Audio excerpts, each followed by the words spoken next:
Réanimateur de Stuart Gordon, donc réalisé en 1985. C'est le premier long métrage cinéma de Stuart Gordon, qui vient du théâtre à la base. Ça peut sembler un petit peu curieux que quelqu'un qui a un parcours, on va dire, théâtral atterrisse dans le cinéma gore. I've broken the 6 to 12 minute barrier. I've conquered brain death. But lately they're getting out of hand. And he's just made a discovery that could wake up the dead. Alors Réanimateur, le projet lui est tombé dessus presque par accident. Lui, il voulait adapter la nouvelle de Lovecraft. Et en fait, il avait un ami qui s'appelait Bob Greenberg, qui l'a mis en contact avec Brian Yuzna.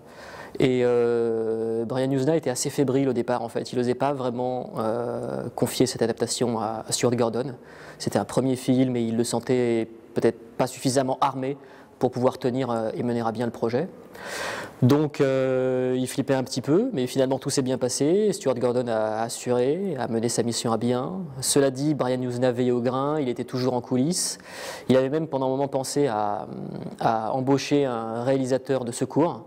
Et il ne l'a pas fait, mais lui en tout cas se tenait prêt à intervenir si jamais le tournage se passait mal. Le film a rapporté énormément.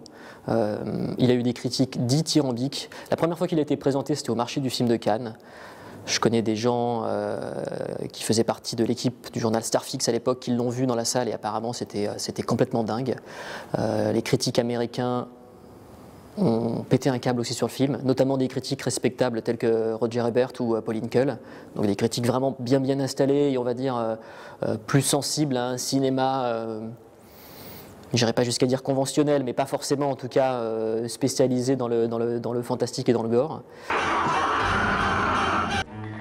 Herbert West brought a lot of dead people back to life. H.P. Lovecraft's classic tale of horror. Mr. West. Et ça a beaucoup étonné Stuart Gordon. Le producteur Charles Band s'est fait énormément d'argent sur le film, à tel point qu'il a pu s'acheter un château en Italie. Et 10 ans plus tard, donc on fait un bond dans le temps, 85-95, Stuart Gordon réalise Castle Freak et tourne dans le château en Italie de son producteur qu'il a pu acheter grâce aux bénéfices de Réanimateur. Donc comme quoi Charles Band a fait un bon investissement. Stuart Gordon avait signé un contrat à l'époque avec Empire, la boîte de Charles Band. Il a réalisé plusieurs films pour eux, plusieurs films notamment avec l'acteur de Réanimateur, Jeffrey Combs, qu'on a retrouvé ensuite dans From Beyond, Fortress et dans plein d'autres films. Et voilà, ça fait partie de ces films météores des années 80. C'est vrai que quand on le revoit maintenant, on se dit tiens, Stuart Gordon n'est pas forcément un grand metteur en scène, c'est un très bon directeur d'acteurs, mais c'est pas quelqu'un qui est aussi inspiré par exemple qu'un Sam Raimi, qu'un John Carpenter ou qu'un Dario Argento. C'est vrai que si on compare par exemple le premier film de Sam Raimi, le premier film de Carpenter, le premier film de Dario Argento au premier film de Stuart Gordon, on se rend compte que le niveau de Gordon est quand même en deçà des noms que je viens juste de mentionner. Pour autant, c'est une espèce d'artisan comme ça chevronné qui aborde ces sujets de manière très premier degré. Même s'il y a beaucoup d'humour, en fait, il croit vraiment en fait en son matériau, et du coup le film passe bien les années quoi. En fait, on le regarde encore avec plaisir aujourd'hui.